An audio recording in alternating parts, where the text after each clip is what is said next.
Hi friend, this is Asim from Campus Law Center, Faculty of Law, University of Delhi. Today I would like to discuss landmark case of company law which is mentioned in our case mat. Case का नाम है Ashbury Railway carriage and Iron Company Limited versus रिचे।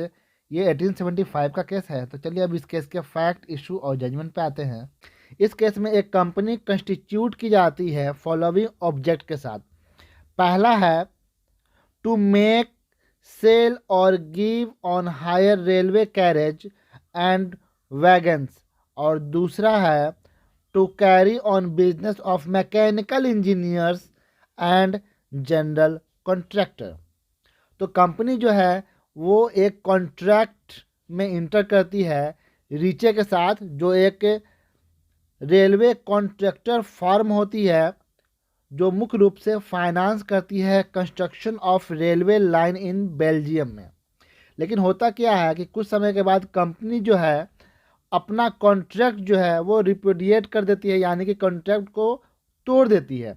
और उसका reason देती है कि company ऐसा contract कर ही नहीं सकती क्योंकि वो उसके ऑब्जेक्ट में नहीं है, इसलिए ये अल्ट्रा वायर्स है।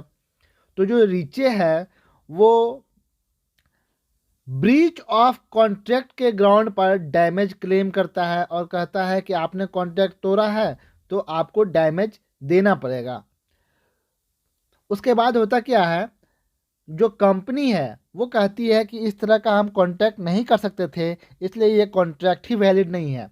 लेकिन जो रीचे है वो कहता है कि आपके ऑब्जेक्ट में एक ऑब्जेक्ट जनरल कॉन्ट्रैक्टर्स का भी है, इसलिए आपके ऑब्जेक्ट में ये कॉन्ट्रैक्ट वैलिड होना चाहिए। इसलिए अगर आपने ये कॉन्ट्रैक्ट तोड़ा है तो आपको डैमेज देना पड़ेगा। जब मामला कोर्ट में जाता है तो कोर्ट में हेल्ड करती है कोर्ट कि general contractors must be taken to indicate that it is connected with the business of mechanical engineers.